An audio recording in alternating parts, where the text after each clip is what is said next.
That technology is something else, man. That technology is something else. So good evening, good evening, good evening, good evening, good evening. We don't have the music. We have some technical difficulties here. So normally we have our intro music, and but we ain't getting down with the intro music today. My name is Joaquin Thompson. I'm the host of the Daily Bread Radio Show, and we're coming to you live from Mableton tonight. So yeah, we got the barbershop show. This is what we call this one. This is the barbershop show. So tonight we're going to talk about a couple of different things. One we wanted to talk about was prison reform, because we had some different individuals coming through the barbershop, and they felt like that was something that was near and dear to them, and they wanted us to spend some time and talk about prison reform and how it relates to personal finance. Like what type of impacts, what goes into all of the different things related to personal finance. So we're going to talk about that. Oh, I think this is my producer. Producer.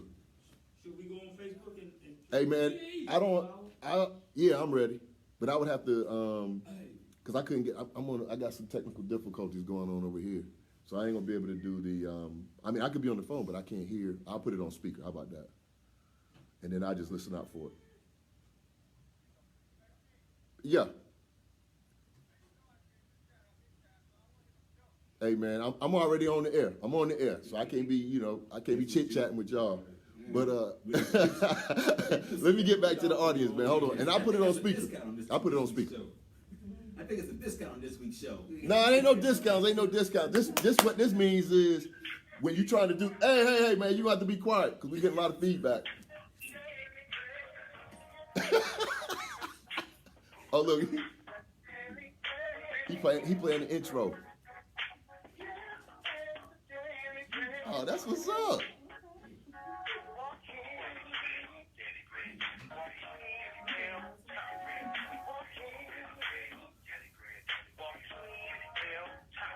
T.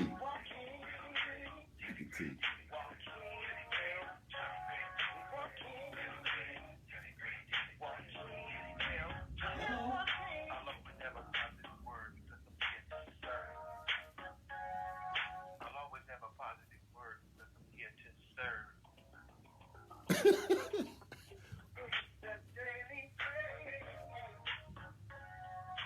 Raheem. Hey, we can fade out of the second round. I said we can fade out the second round. okay, here we go. All right, I'm ready.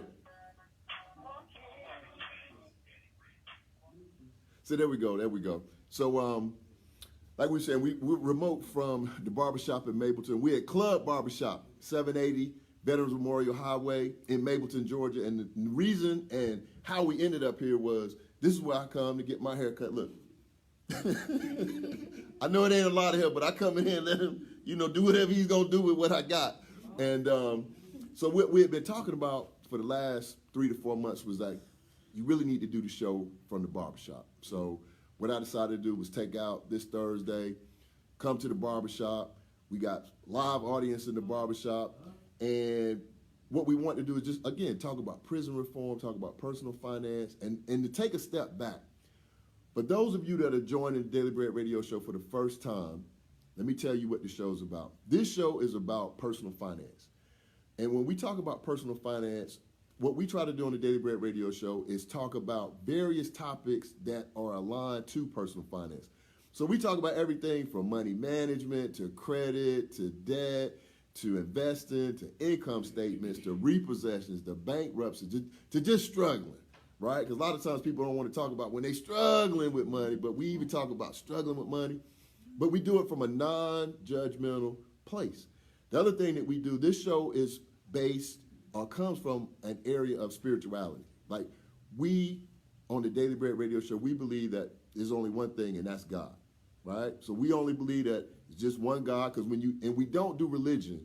So on the Daily Bread Radio Show, you will hear me reference to Bible, God, but I don't get into what your religion is, because when you start to get into religion, that's when things get real, and I'm like, I don't really have time. You don't really have time, and we don't want to get into that. We don't want to say who's right, who's wrong. So what I do is I just give everybody a pass and say everybody's right. right? And everybody's wrong. So then that way we got balance. But every week what we do on the show is talk about personal finance. And it's my belief, my personal belief, that every single thing that we do from birth until we transition ties back to personal finance. It's nothing that you could talk about that you encounter on a day-to-day basis that's not tied to personal finance. From the clothes you wear, to the car you drive, to the food you eat, to where you send your kids to school. Do they go to public school, private school? Are they going to college or not going to college? Are they going to the military or not going to the military? Are you married? Are you single? Everything is tied to personal finance. So where you work, the position you have at work, are you the manager, the leader, the CEO? Are you an entry-level position? Everything. Are you an entrepreneur? Got your own business? Like the barbershop. And that was one of the conversations that me and my barber, Anthony, we're going to have him come on in a little while because he's still working. He's still in here grinding. So while a lot of people at home, they chilling, kick back, watching the Jaguars about to beat the brakes off of Tennessee. Let me do a public service. Time out. The Jacksonville Jaguars, let me put that out there. And this is something here. And this is a good point to just insert a good story. One of the things you can't do is what? When things are going bad, you can't give up. You can't just like, everybody on the bandwagon of the winners, now everybody with the Rams. I'm with the Rams. I'm like, I ain't seen so many Ram fans in my life.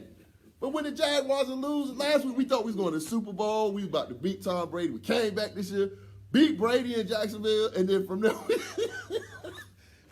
we've been on a downward spiral, a death spiral, some people say. But I'm still with the Jaguars because I'm from Duval, and that's what we do. I'm from Duval. So the Jaguars, I predict tonight, let me think. I predict that the Jaguars will beat Tennessee tonight. So you can book it, put your money on it. If you want to bet, you can give me a call, 678-381-1973. 678-381-1973. So if you feel some type of way about the Jaguars in Tennessee, then give me a call because we just having a bad time. So it's just like any other relationship. You go through a bad time with your relationship, you don't cut your boy off, do you? You're like, man, he ain't called me, she ain't called me, I'm done with them. Like, nah, maybe they going through something. So that's what we were going to talk about tonight. So that's the first topic. The first topic we're going to talk about is prison reform, what's going on in the world, and really just talk about the judicial system and how it ties back into personal finance. Because you would be, I would say amazed, but I think a better word would be appalled. You would be appalled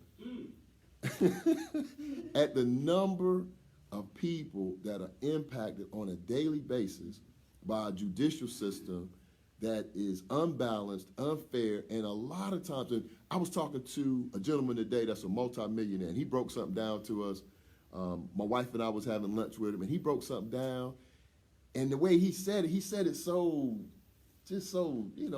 smoothly, like it wasn't a big deal, but it hit me like a ton of bricks. He said, you get the amount of legal representation based on the amount of money that you have. I said, oh my goodness. I mean, he hit me with that. I was like, oh man, that was like a boom, boom. I was like, and I see my frat brother on karate, that was like that, you know what I'm saying? But I was like, but it's so unfortunate that, again, going back to personal finance, that you can find yourself in a situation that can spiral out of control quickly. Like you could be minding your business, going about your way, and something as simple as, a headlight being out, or you just quote unquote fit the description, or we just had a burglary and they were driving the same type of car you was driving, and end up in a situation where you can't, not that you can't get out of it, but sometimes we don't have enough reserve. And that's really what it comes down to. And that's what we talk about on the Daily Bread Radio Show, is to make sure, one of the things that you always want to do is, while times are good, start putting you away a little something. And a lot of times people say, I don't have nothing to put away. Like, yes, you do.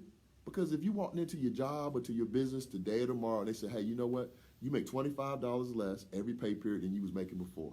Only thing you're going to say is, okay, I appreciate it. You ain't let me go. So you know you're going to be happy then. If they let you go, you know you happy then. You like, you know what I'm saying? You know how they call you and hey, I need to see you right away. You're like, ooh. You get all tense in the neck, like, oh, good. You go walking in there. Yeah, I'm here. Like when they say, hey, look, we just giving you, we gonna let you know that we decreasing your pay by $50 a pay period. You say, oh my gosh, ooh, thank you. You know what I'm saying? So if they can do it to us, do it to yourself. Just come in and say, you know what, I'm gonna start saving $25 a pay period. And what it does is, it's not the $25 that's important, it's the habit that you start to establish.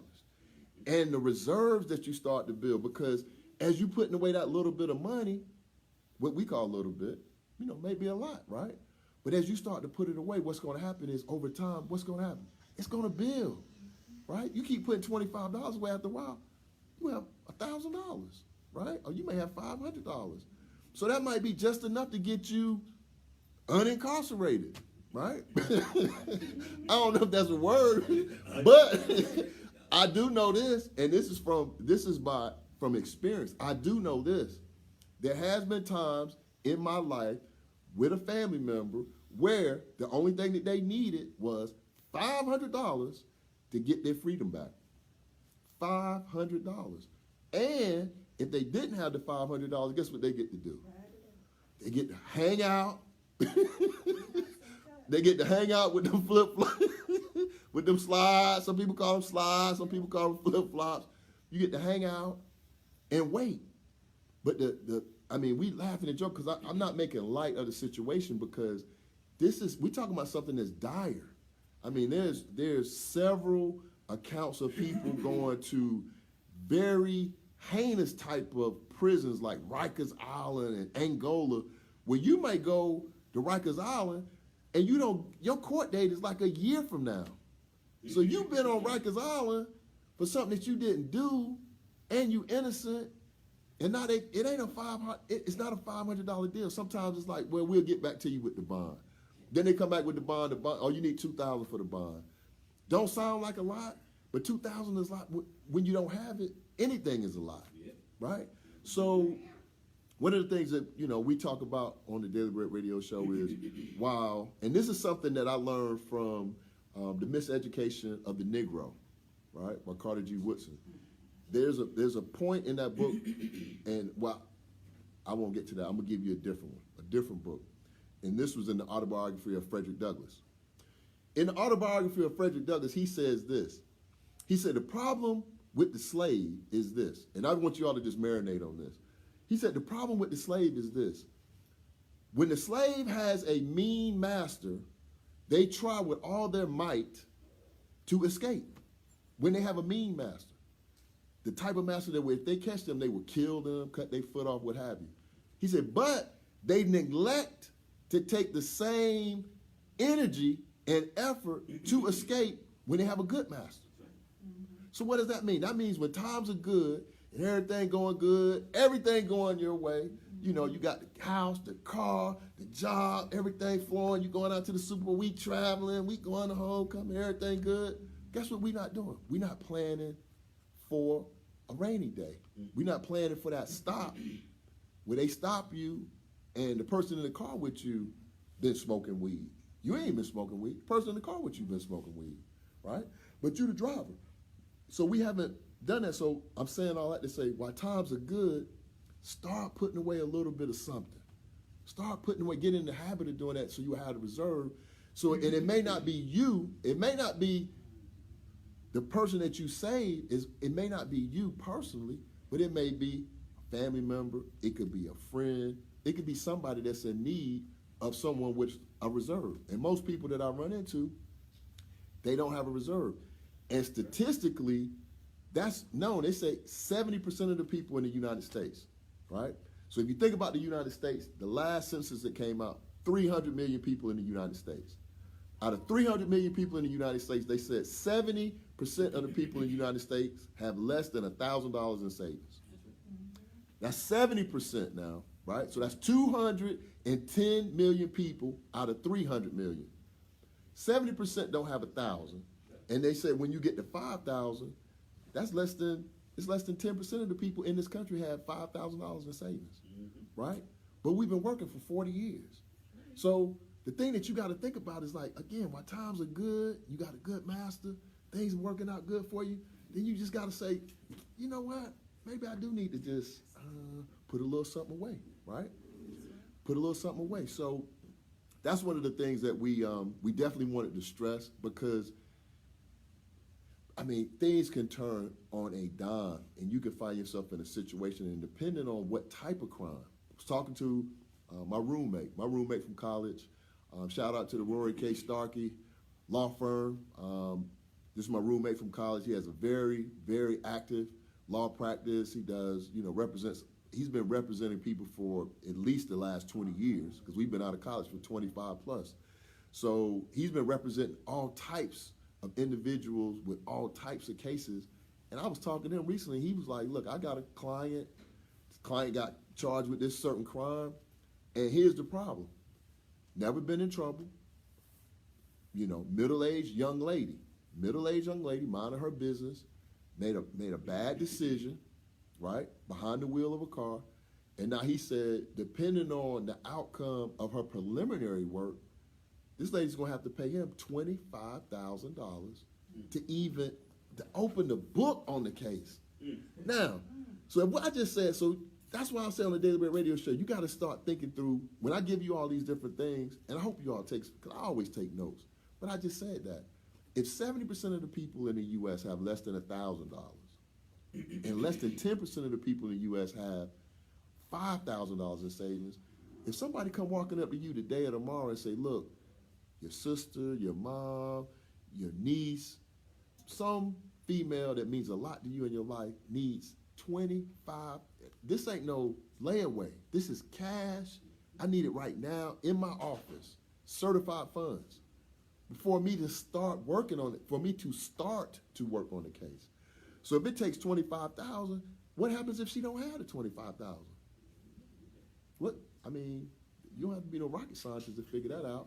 It's an alternative outcome that this young lady was not prepared for that morning when she got behind the wheel of that car. It just wasn't. But life can go like that. So, and one of the things that we want to do, one of the brothers that really spoke to me about having this show goes by the name of Life, and I'm gonna have him. He's gonna be one of our special guests. I'm gonna bring him on in a minute, and he was the one that really sparked the conversation about prison reform. And since he planted that seed, he was like, hey man, I want to come on your show. I want to talk about prison reform.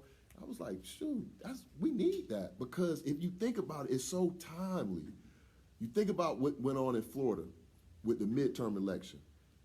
Convicted felons in Florida, now, by law, they can have their voting rights reinstated. 1.5 million people just got their voting rights reinstated in Florida. 1.5. Now, why is that important? That's very important, because now when you look at these different governor races, mayoral races, city, county, federal, anything, if you got 1.5 million more people in the voting pool, now they have a voice again. They was on a gag order before. Now you got 1.5 million people. The next time that we vote, they can go to the poll and vote. They can vote. And a lot of times these are not people who got, violent crimes and this. A lot of times it's drug activity, people taking pleas on different things, but they have a record. And they were a convicted felon, because the other thing that my roommate that's an attorney told me is that a lot of times when people are committing crimes, they don't realize or know the difference between a felony and a misdemeanor. Some things is just, that's nothing. I just, jaywalking. Okay, everybody know that. But sometimes you don't know simple battery versus aggravated battery versus the commission of a crime with a firearm versus not having a firearm. You just don't know, because we're not educated in that space. So you have to be real, just real careful when you're dealing with the judicial system. But now in Florida, 1.5 million people have their rights. Now they have their rights back. In Georgia this week, Tuesday, I'm looking at the news, they have what's known as a field test kit. Some people may be asking, what's a field test kit? Field test kit is this. You driving, minding your business. You haven't been smoking. You haven't been drinking. You just headed to your mom's house, right? You going to your mom's house, your mom say, hey, boy, you ain't been by here. I'm going to go by and check out my mom. Now, 5-0 sees you, for whatever reason, they pull you over, right? They pull you over. They say, hey, what's that in your ashtray? You say, oh, that's incense. Nah, that's weed. They have a field test kit. They can take that substance out of your ashtray, put it in the field test kit, shake it up. If it turns blue, that means it's meth. If it turns red, that means it's cocaine. If it turns green, that means it's weed. They shake it up. Shh. Oh, it's blue. Come with me. Like, what you doing? You got 2 ounces of methamphetamine. This was incense. And this is a true story. This was on the news this past Tuesday. They said in the state of Georgia, in the last, I want to say year or 2 years, 145 people were wrongly charged because these test kits gave out false positives on things like incense, aromas. Some of them were synthetic candies. And these people caught a charge because what happens with the field test kit, if it comes back positive, they can arrest you. But what has to happen at that point is it has to go to the GBI, and the GBI has to test that same substance. So by the time it gets to the GBI, that might be 30 or 45 days before the test results come back. So going back to my first point, which is what? If you don't have the money to bond out, guess what you're doing for the next 30 or 45 days? You in Fulton County jail, and they had a brother that was on there. Brother said he was driving. It was incense. It came back as methamphetamine. This man went to jail, couldn't bond out, right? He didn't have any, he said he didn't have a lot. He had limited family members and friends in Atlanta. He was an x-ray technician at a hospital. Had a good job. I mean, he making money, right? But he didn't have the money to bond out. This man said he was in Fulton County jail for 30 days. And in that 30-day period, both his pets, he had 2 pets in his apartment. Both pets died, lost his apartment, lost a job, and was still in Fulton County. And he said, if that test result, he said, had they not come to me 1 week later, he said, had it been 1 more week, he was in a position, he said it was so dangerous where he was, and he wasn't used to that environment, he was ready to reach out and take a plea on something he knew he didn't do. And it was a false positive. And they came back, oh, you know what? GBI came back, said, yeah, it was a false positive, and they released him. No recourse, no nothing. Just like, okay, you can go now. Man, go home. Both pets dead, no job. All of this on a false positive. So that's why I say that system can be very unforgiving, and we think it's something that's very important in our community. I'm sure all of us have been touched by it, either personally or, family member, friends. Somebody in our community has come into contact with this system, and a lot of times now, especially when they start giving out a lot of time, when you start talking about big numbers like 25 to 40, you're like, oh. So if somebody tell you 25 to 40 and you want to do 18 to 36 months, or you can go to trial, but if you go to trial, you could be looking at 25 to 40. You're like, ooh, shucks. That's a lot. That's a lot to weigh on a person. So we felt like it was timely to have this conversation. So what I'm gonna do now, I'm gonna switch gears. I'm gonna have my man Life to come on up. Come on up, Life. Join the broadcast. Oh, y'all can do better than that, y'all. If I said Meek Mill was coming, y'all, yeah! What's going on, man? How you doing, man? I'm good. Looking good, champ. Come on, man. Come on in. Let me see if we can squeeze in here, man. Yeah. And we gonna be a little tight, but you know what I'm saying? Just keep the little, the little man boundary thing. You know what I'm saying? But no, this is my man, Life, man. We friends. We go way back, and this is the brother that let me get you more on video. Which way should I go? This way. You come over there. There you go. There you go. And we wanted to bring him on because this is the brother that reached out to me right here in the barbershop. I'm just getting my get my hair cut. Look at my hair. Get my hair cut. So you know how many haircuts I need. I don't need many. But me and him was rapping. He said, man, I want to come on your show and talk about something that's important to me. And I was like, what's? He said, I want to talk about prison reform. I said, that's what's up. So, we talked about it, said we want to do it. So we, made the date. And here it is. So this brother, he wanted to come on. So I'm going to give him the floor, let him introduce himself to you all. I mean, he goes by Life, but, you can share your name, because that's something else is, like, I know that's your nickname, or your street name, or whatever name. You know what I'm saying? It ain't like, but I hope your name ain't like Willoughby or something. But go ahead, man. You go ahead. Tell your story, bro. And who's Life, and why is this important to you? To talk about, why is it timely? First of all, you know what I'm saying, I've experienced being in the criminal justice system. So I understand from both aspects of, you know, what it's like. And I just think that people have a misconception when they're in the, cause you know, people in society, they look at dudes, you get locked up, whatever, females, males, whoever. Somebody gets locked up, it's like, oh, they shouldn't have been doing what they was doing, they need to get locked up. This is a lot of times a general conception. And so with that being said, they don't know, like, you know, a lot of points, as I was sitting here listening, I heard you already speak on. So, like you said, a lot of people don't understand the full, just the full scope of everything that goes into that. Like you said, just as far as the system, like, you know, like F. Lee Bailey said, everybody should be familiar with F. Lee Bailey. He worked on the O.J. Simpson case. Right. Said it's not what happened, it's what you can prove. So it's like, whatever it looks like, then that's what it is. You know what I mean? So, for instance, let's say somebody has a case as serious as a murder case, and they really didn't commit this murder. But things play out, and the evidence and the prosecutor can paint a picture and make it appear that you may have done this. Now you're in trouble. You in You know trouble? what I'm saying? Right, No, yeah. you in more than in trouble. You like, boy. I'm just saying, yeah, absolutely. Then you like, So, ooh. you know, like I said, I just think it's important for people to know both sides, and you know, just like you spoke on the finances. You know, if you can't afford an attorney, you know what I'm saying, you can't make bond.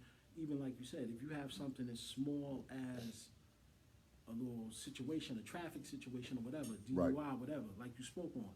And now, like I said, you risk losing your job and all these other factors that come into play. Right. Because you couldn't afford to make bond, you couldn't afford an attorney. You know what I'm saying? And like I said, people tend to overlook that. But what we have to also understand is that the system is intentionally designed this way. Right. Because, again, they want you to take a plea. That's why a lot of people, there's more people on probation and parole, you know what I'm saying? And these people end up on probation and parole due to the fact that they accepted a plea. Right. I might not be guilty. But like I said, if I go into court and I'm like, okay, they sitting there, I can't make bond, I can't afford an attorney, and they come in there and say, yo, listen, we'll let you go home today. Take this 5 years probation. Now you looking back like, okay, I ain't do this, but you looking back like, God, I gotta go back in this cage. I gotta eat these bologna sandwiches. I'm like, boy, I heard about the bologna. They still doing bologna. You know what I'm saying? Right, yeah. But, You know, yeah, and like you and said, so it it's go like- back into danger. Because Right, sometimes so- it's a dangerous situation. Absolutely. And so now it's like, okay, man, skip that. Where the paperwork, let me sign. Let me get these 5 years probation. Now I'm out here. Now I'm back on the street. But again, that's where the real problem comes in. Because Right. now, I'm not sure if the audience knows. Okay, like I said, you had this small situation where you might think, oh, all I got was some probation. Right. Nah, because that 5 years probation could now lead you to being in the prison system, the actual going to prison. You was just in the county jail. Right. But once you took that 5 years probation, now you could end up in prison, because whatever happens, if you get into another situation, or because we're not gonna, you know what I'm saying, like, we ain't sitting here trying to justify people getting in trouble. That's Right. not what we're No, doing. not at But all. Not at at the all. same time, Not at all. You know, and like right now, you know, like you spoke about Meek Mills. He's one of the people that's Yeah, speak up. he's one of the people that's taking up that banner as far Right. as this prison reform too. Because like I said, with that 5 years probation, on probation or parole, you do not have to be convicted of another crime. You do not have to be found guilty of another crime. All you have to do is have police interaction. Meaning, it's this simple. I'm on parole or I'm on probation. Dude call the police because he seen me walk in a barbershop. Say, yo, that look like dude that robbed me. Now, he might be wrong, but Right. he actually got robbed, but he looking like it could be him. Right. Now, the police come. They do their little quick investigation. And they saying, yo, dude said you robbed him. Like, nah, it wasn't me. I give him my ID, all this. First step. Once I give him my ID, they run my name. Oh, you on parole or probation. Right. Okay? this is technically police interaction. I don't have to be guilty of a crime. Right. So now, and even if dudes step up and be like, the police be like, yo, come get another look at him. And dude will be like, oh, nah, that wasn't him. My bad. You know what I'm saying? It wasn't him. I'm 100% sure it wasn't him. But they still making a little report. This Right. was technically an investigation. So now my PO finds out about this. You had police interaction. That's a technical violation. I could be sent back to prison. And I didn't do nothing. Somebody accused me of something, but that person came forward and said, no, it wasn't him. But I can still technically be violated. You know what I'm saying? So oh man, just think about, just think about that now. If you, everybody heard about like the Meek Mill situation, right? And when I first heard it, I said, okay, I get it. But I didn't realize, to your point, how long he had been on probation. right. He said, man, I had been on probation from 19 to 30. It's terrible. And then he said, at 30, I'm on a dirt bike. So now, that's why I never understood the dirt bike part. I was like, he was popping wheelies, and but then it comes back to what you said, is like, it was police interaction. And then don't let it be something where you're not supposed to be doing, they got an ordinance in New York, like you can't pop a wheelie on a 4-wheeler, or you can't be on a dirt bike, whatever. Then that police interaction just took it into something else, right? So now he, looking at this prison term, and if he didn't have somebody advocate for him, and it goes back to, and if he didn't have access to money, Right, indeed. right?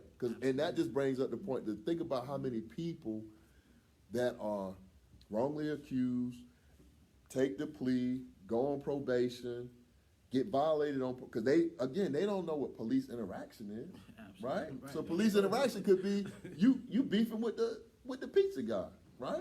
Right. Like the pizza guy's like, man, he threatened me. He said he was gonna whip my behind. You like, no, bro, no. I just said I wanted cheese, not pepperoni. Right. You know what I'm saying? It wasn't like that. But the next thing you know, they got you up on a technicality, and you sitting in prison like, man, like really, like. And a technical violation, you probably gonna end up serving like 2 years. So it's not like, yeah, you want, yeah. Oh, hey. Yeah. Oh my gosh, in fact, man. This is a true story. I know a dude, and this female falsely accused him, because this was proven. So like I said, this is a true story. This female falsely accused him of raping her. Right. He was on parole. Police came, whatever. They locked him up. Then they did whatever they do, the rape kits and all this stuff. He went back and forth to court. He got exonerated. They knew that he did not rape this girl. But because of the police interaction, he still had to serve a 2-year violation. Even though he was exonerated of all charges. So, like I said, this happens all the time. And so, the laws, the criminal justice system, it has to be changed from from the bottom up, all the way up. But I don't think they're gonna change it, because here's the deal, right? And this is something that I look at, like recently, for whatever reason, I've either been in a courthouse or looked at a docket for just various reasons, whatever, right? But the reason they're not gonna change it is not gonna be immediate change. It's gonna be something that it's going to have to be a consensus that it needs to be changed, because the number of people, whenever you go to a courthouse, when you first go through security, empty your pockets, whatever, and then you look at this big board to find out what room you go into, right? But when you look at that board, there's so many names on that board and so many courtrooms, and you there this is just one day. Everybody who's going to a courtroom, you're not leaving no courtroom without leaving some money. You're not walking into no courtroom. Right. You're not walking in, I'm talking about from traffic court. You definitely not going to no criminal court, right? So even if you saying, well, man, thanks for getting me off, oh yeah, okay, they found out I was not guilty. Guess what? It's still going to be a court fee, right? And it's going to be a legal fee. So a lot of people end up just fighting for their freedom. They get off, or we found out you didn't do the rape, right? But guess what? You still got to pay me $10,000 up front for me to take the case to fight for your freedom, right? So with that type of money, and you multiply that by hundreds and thousands and millions of people on dockets every day. We just in Atlanta. I mean, you think about all of the court systems in Atlanta, all the ones in New York, all the ones in New Jersey, all the ones in Philly, all the ones in Texas, Florida, California. Every day, all of them people, 150. Well, I heard a dude today. He said, well, your fine was gonna be $750, but if you got 500, we'll take it right now. So the dude was like, yeah, okay, I'll take it, but that's 500. You know what I'm saying? So I'm like, so for that change, it would be good, and that's why I was so impressed with the legislation in Florida for them to pass that law to grant, because to me it don't make no sense. If you commit a crime, right? Now we talk about people who did. If you commit a crime and you get convicted, and you go and you serve your time, why would you come out after you served your time? Why would you come out and not have the right to vote? Right, you're still being punished. Yeah, that's a setup, right? Because you're not always a criminal. A lot of people made mistakes and done things. You might be 18, 19. Now you 45, 50 years old, and you still can't vote, right? But I think they set it up that way. We got a question in the audience. His question is actually a statement. Wait a minute, man. Don't be correcting me. This is my show. Don't be talking about a question. A statement. I will go ahead on there. Say what you're going to say then. I have to say this because I thought about it. It's not just your voting rights. You know, you're also stripped of any of your degrees when you go to jail. What? Yes, sir. My father went to jail, and his degree, he had to go pay to get. Man, you got to speak up. Say, wait a minute. I'm gonna read. Hear me loud enough. I don't hear you. I want to make sure the people. Wait a minute, man. Wait a minute. Time out. Say that again, Derek. All right. So my father, who had a bachelor's and a master's degree, was a teacher. When he got convicted and went to prison, when he got out, he had to reinstate his degrees. It was, I can't remember the total cost, but you have to reinstate your degrees. They do not keep them when you go to prison. They get stripped of your degrees. They tell you education, they can't take that from you. Yes, they can. Yes, they can. You go to prison, they can take it from you. You got to go and pay to get it reinstated. What? Yeah. Add that to the list. God damn, you wasn't asking a question. You was making a statement. Like, wait a minute. I never heard of that one. Right. Yeah. But I mean, again, and to get reinstated, what you need to do, pay a fee, right? Of course. Pay a fee, right? gotta So break all of this is, You gotta break bread. Gotta break bread. That's why we call it the Daily Bread Radio Show.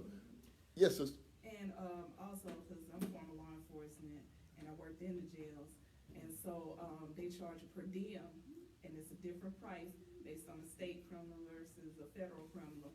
And so that's why a lot of times that they'll do time served due to the fact like they're receiving funds per inmate being housed in the facility. Right. So they get those government funds or whatever, and they'll allow you to do the time served and you being compensated for that.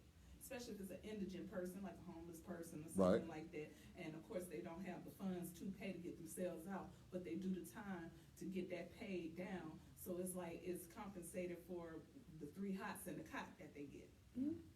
So I mean, you know, like, and that's a big business thing. I roll people out early in the AM because most likely they were trying to let that time pass to get another day off that person. So I mean, that's a real thing too. God dang! I think we got. Wait a minute, man. I think we got to do this show again. I thought we were gonna be like, are we gonna do this one show and we done? Also, What? just He's telling you that side, I can tell you the other side. yeah, just to the sister's point. Go ahead. Let's say your release date is coming, like you're about to get released from prison. Right. Yes, You know, they got count time. They constantly counting the inmates. They got to keep track of the inventory, so they're counting the inmates all day long. Right. However, okay, your time is served. So this morning, let's say this morning is my time to leave. I can't get up at 4, 5, 6 o'clock in the morning and, okay, let me walk out the door. Right. They're gonna hold me until, I believe it's like the 11 o'clock, 11 a.m. count. Cause once I go on that count, they get their bread off me for the rest of that day. Feel me? So they're gonna wait to release me till after they count me at 11 a.m. So they can get the money for that day. Right, so that they can get the full bread off of you for that day. Right. Yeah, indeed, absolutely. So, it's a wicked system.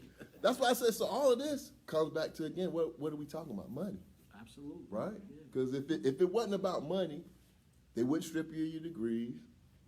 They wouldn't charge different per diems for different, levels, like jail versus prison versus, different types of crime. They would let you out. It'd be like the hotel. You have to be out by noon. You have to be out before noon, right? But it's all about, all of this comes back to just the money that's involved with the prison system. And that's why you're seeing, a lot of people are upset with, Michael Jordan, right? People are saying people wearing Jordans, these kids are wearing these different sneakers. They were saying that Michael Jordan, and I don't know it for a fact, so I'm just saying what the rumor is. So don't be sending me no message. Don't be typing in there, oh, no, he ain't. I don't know. I'm just saying what I heard. And one of the things that we do on the Daily Bread radio show is we always encourage our listeners, do your own research, right? You go out, do your research, and you can find out or not. But one of the things that Michael Jordan has been accused of, allegedly, is investing a large amount of his money into the privatization of prisons and jail systems. And I saw a magazine once. I don't know if I was flying on an airplane or I was somewhere. It was an actual magazine that kind of, I guess they were, advertising the privatization of prisons, because it was like, we're building this Supermax out in Arizona and this. And I was like, I've never seen nothing like that. But I wouldn't be surprised if it was a magazine like that, because all the stuff that you all are saying, if you invested into that type of space, and you know that the return is always going to be guaranteed because you got X number of people. And I've heard also from a research standpoint that, these standardized tests that we have children taking, somebody told me it was like either the 3rd grade test or the 4th grade test that they use to forecast how many people will be incarcerated within the next 10-year period. Yeah, I've heard Like they use those test results to talk about that. So, or to predict how many people will be incarcerated, because they did this correlation between completing high school, the number of people that complete versus don't complete high school, the number of dropouts, and that percentage that ends up in the criminal justice system. So, these are things that, and conversations that we definitely need to be having. We need to have them more often. Maybe we can, like you got some next, maybe we can reach out to Meek Mill, have Meek Mill come on the show. Meek Mill, if you're listening to us, this is the number one personal finance show in the nation. So you can come on here, man, and get your, I know you got an album you just dropped. You can get some more, advertisement for your album, do whatever. But, you know what I'm saying? We can talk about that, because I think, and that's what I like about this platform, right? We can take a platform like this, YouTube Live, Facebook Live, websites, have this type of dialogue and put it out into the atmosphere. We ain't have to ask for no permission. We're not regulated by the FCC. And we're not on here doing nothing that's, inappropriate, right? But this is real conversation that people need to hear about, because I thought I knew some stuff, but you done threw out some things, Derek done threw out some things, and I'm sorry, what was your name again?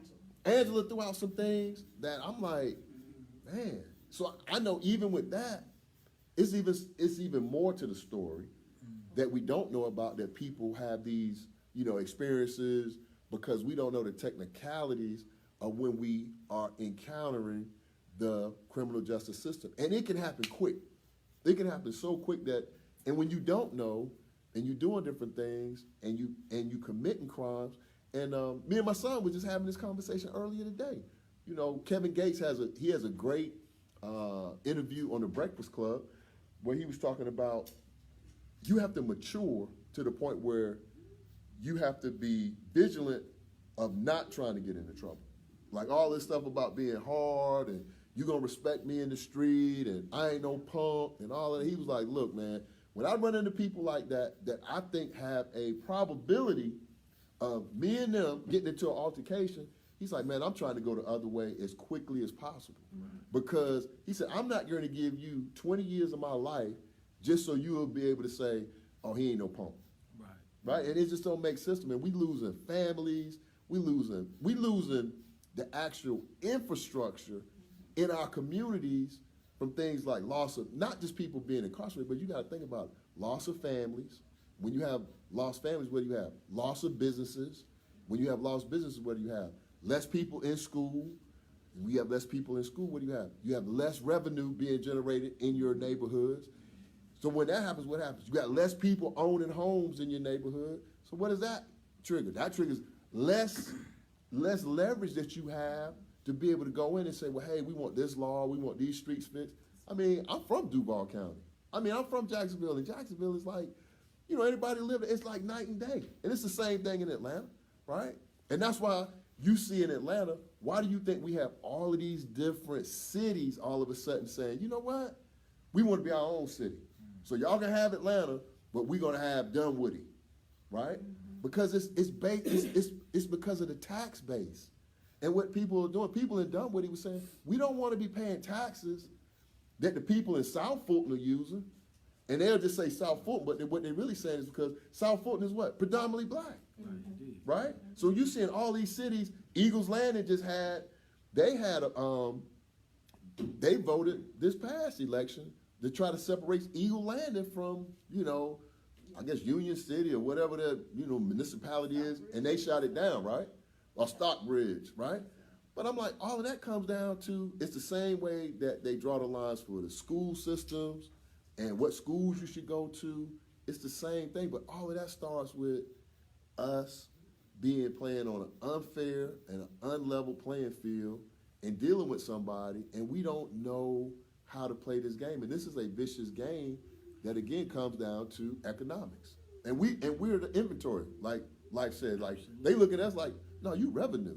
So they actually looking at our kids, our children, our young men. They looking at us like, man, that's an inventory. You know, Angela. I'll give you another little nugget. If you ever happen to get a ticket in Cherokee County and they give you the amount that you gotta pay that in full, or you automatically go into probation. Oh, it's the same thing. Look, Yeah. no, now here's a true story. You just touched the nerve now. Hey, y'all done said a lot of stuff I don't know, but now here's a true story. I had a traffic ticket in Fulton County. This was years ago. So here I go. I'm going down there. I'm like, oh, I'll just go down there. It ain't no big deal. I go down there, pay the ticket, blah, blah, blah, blah, blah. But I go in there with a checkbook, right, and a debit card.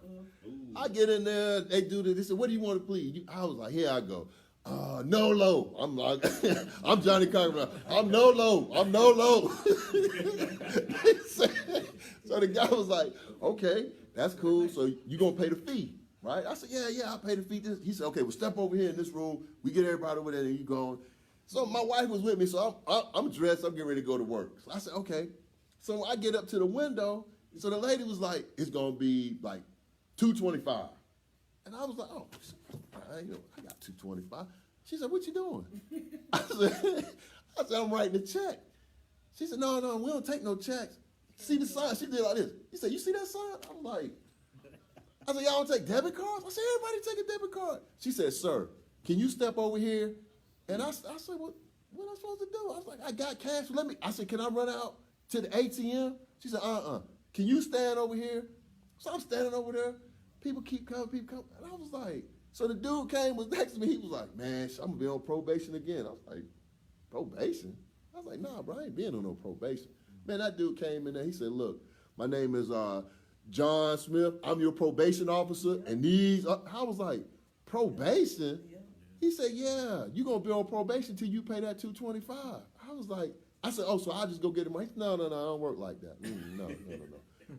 This is the amount of time, this is the minimum amount of time you could, I said, on probation? I said, Brian, it's a job.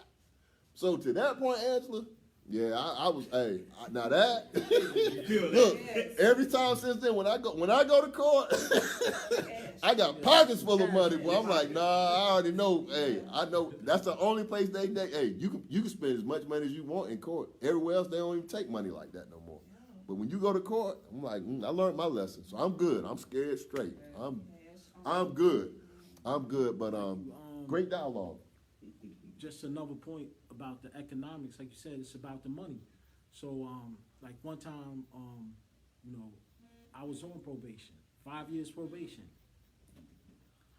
Never violated, never got nothing. I completed it successfully. But my point is, for that 5 years, I had to keep paying that fee. Every 30 days, you gotta pay that fee. Ooh, yeah. And so, again, with this I forgot about probation, that. it's like, you know, even if I am on probation, right? It's like, if you punish your child, you might tell your child, listen, you about to be grounded for 3 months. You know, you angry. But, you know, after 2 or 3 weeks, all right, you've been doing what you need to do, you let the child, all right, your grounding is over. Right. So even though this is a legal situation, still, for 5 years, I was on probation, never had any infractions, but I still had to complete that 5-year term. So there should be a point where, okay, you've been doing this for 2 years. Right. 2.5 years. Right. Maybe even 3. And now we're gonna go ahead and release that- you. You haven't no. had not one single infraction. No, absolutely We not. ain't doing that. Because they want that other 2 years What? where you gotta come in there every month and pay that fee. Look, like, think about it now. Think about what you just said. If they was to do something like that, that's all the people that I said was on that board, all the people who on parole, right?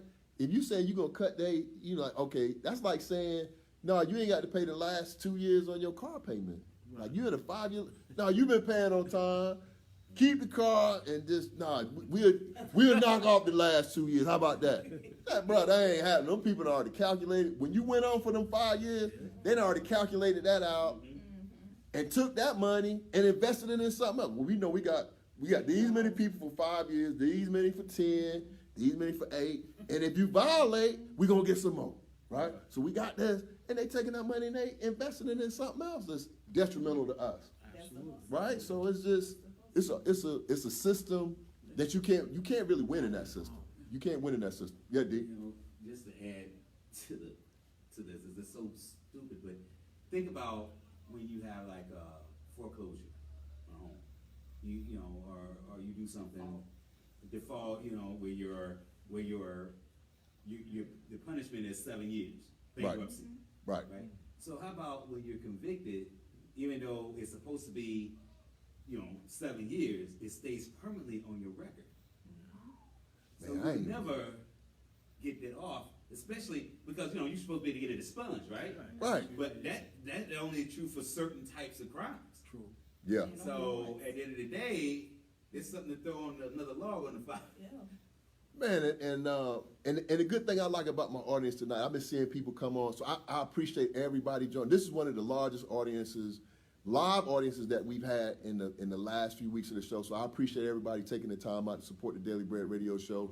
But just in this mix of people that I've seen come on, I've seen we have career officers, and we appreciate everything that you do and everything that you have done in your walk. I've seen people that have come into contact with the criminal justice system, and I also see some of the people that are business professionals that either represent or are in the legal field from a representation standpoint. So I appreciate all of the different people that are on this show, but and again, I'm going back to that point.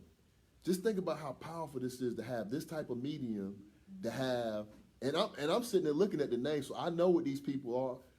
I see some people on here that are in the legal profession.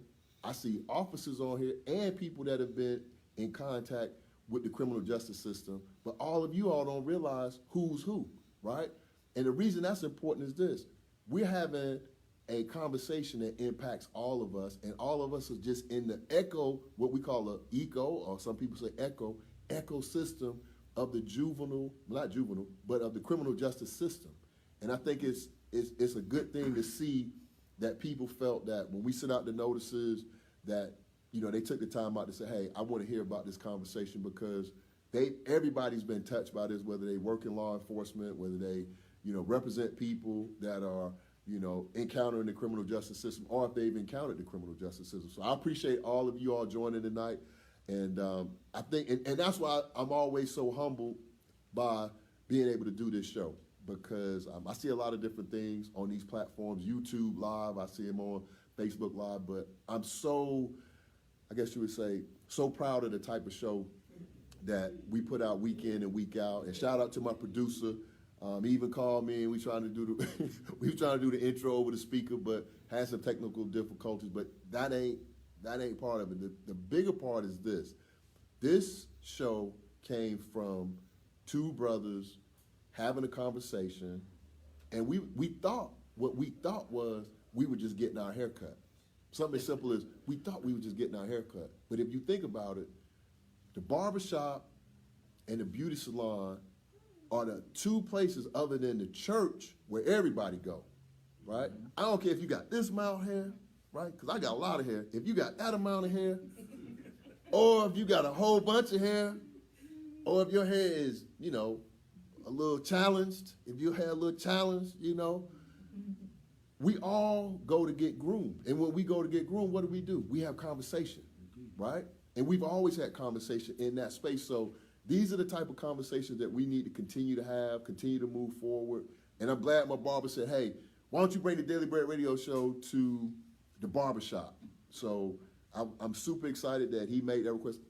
I want to appreciate and thank Life for coming out, and coming on the show. Me and him had a conversation, and he wanted to come on the show and talk about prison reform. But this is just me, and I'm really going to have to put this on the schedule for 2019, because I think we need to have this conversation like a part 2, because the stuff that I learned in this little small, amount of time, this is only 60 minutes. So the stuff that I learned in the last 60 minutes has had an impact on my life, because now I know some things that's going to make me think even further about what I do, how I do it, what I need to do, and how I educate other people about what I need to do. So a big shout out to Club Barbershop. Thank you to my live audience. So give yourself a round of applause. Oh, y'all can do better than that. If I told y'all Donald Trump was coming in here, y'all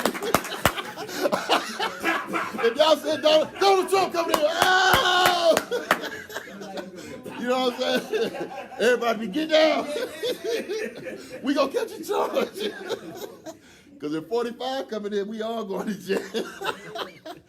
But did y'all see that crazy Joker, man? I ain't even gonna, man. I only got a minute left. I ain't even gonna talk about it. But that man there, man. If that man ain't no goddamn kid, boy. Now that's a kid, boy. Oh my God, I ain't even gonna talk about that, boy. This Joker come. He don't even know how to. Let me tell you about kids. This is real quick.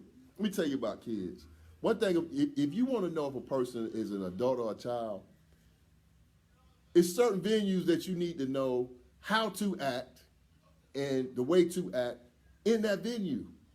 This man is bruh, you can have a beef. Do you realize if you got a beef with a person, let me just ask the question. If you got a beef with a person, do you still keep the beef even at a funeral?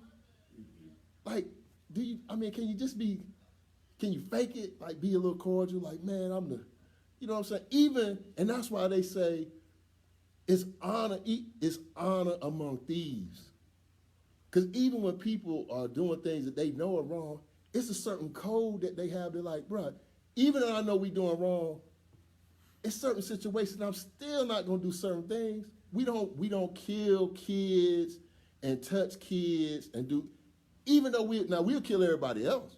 So we'll string them up, we throw them in the trunk, however you want it, right? But we don't do kids, we don't do women, right? And that's a code. This joke is he's a kid at heart. I just got to put that out there. Hopefully they don't blow the show up, but he's a kid at heart. But I want to thank y'all for coming out. And Club Barbershop, big shout out to Ann Club Barbershop, man. Hey, we gonna have to do it again. We got to do it again, man. Hey, man, we had a ball. Free haircuts for everybody. Free haircuts, edge ups, blowouts. Whatever y'all want, Ant got y'all. Y'all go over there and see Anthony. And For the listening audience, y'all have a great week. Have a great weekend. Next week, we got a phenomenal show. We're going to be with, if everything work out, the plan next week is to be on location with one of the top chefs in Atlanta. This is Chef B. We call him Brian. We're going to be in the kitchen with Chef B next week, and we're going to be cooking it up. He already told me he's going to cook some different meals. We're going to have some ooga, ooga, ooga, right? We're going to have some ooga, ooga, ooga.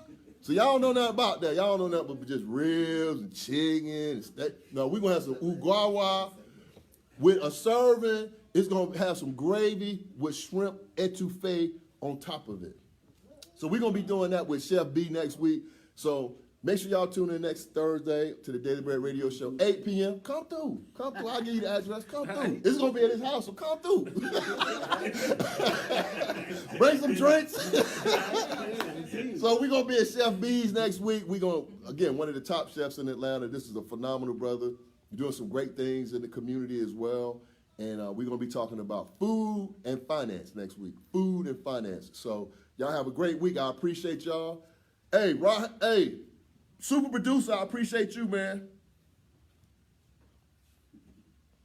He done fell asleep. Right? Wake up, man. Wake up. All right, I'm signing off, bro.